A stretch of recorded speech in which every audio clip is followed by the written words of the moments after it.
ka-safety, so paano pa natin maiiwasan ng pananabotay sa kalsada?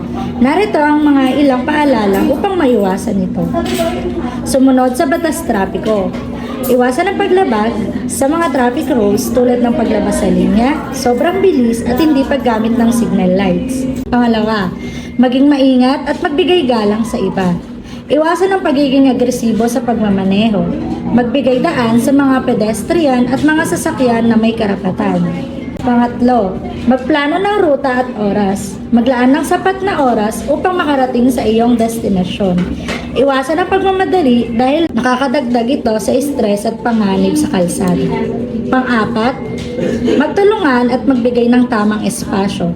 Iwasang siksikan ang iyong sasakyan sa ibang mga sasakyan.